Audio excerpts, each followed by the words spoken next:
Lydia Tushemerirwe orukura baramuzi b'amashomero mu district ya Rukungiri nagira ngo hariho bakuru b'amashomero batari kumanya mu gashogwa za library aho abashabiro kuhereza bejo bwire bukushome bitabebi kandi yayihanangiriza abashomesa n'abazire okugumana abashomesa beje byenzarwa. Madam Olva nanye ndakushabe ujekire time oyetehe teachers bawe amakoko wabeta obegese okubashemere kukoresa library hawa for literacy how they know and they have teachers who take that subject.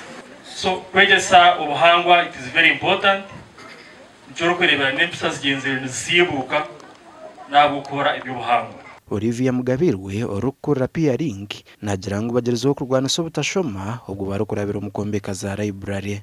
Nka peering twine library konko mu library yitoshangamo ebitabo ushange mu okwegese byo mikono ushanga mino kwegese byamagara because library yitwegese nebyo kubebyo ntungu bamwe habeje bagira ngo yabatandika kuzoma biciro gebitabo kushoma bakatandika gukora kurunjo mbibina ndandi kayishomero kaburi kigambo kikamburira bakatwa dictionary peering ndaza mu kirundi n'urero nchimwe abana bingi kushoma bakagije hano no kaburi weekend amazina y'abahereza aho kushoma bari amazi matakora ibyo kuzana hine cyo yakwata ukijana gasha kwa Dan basibye.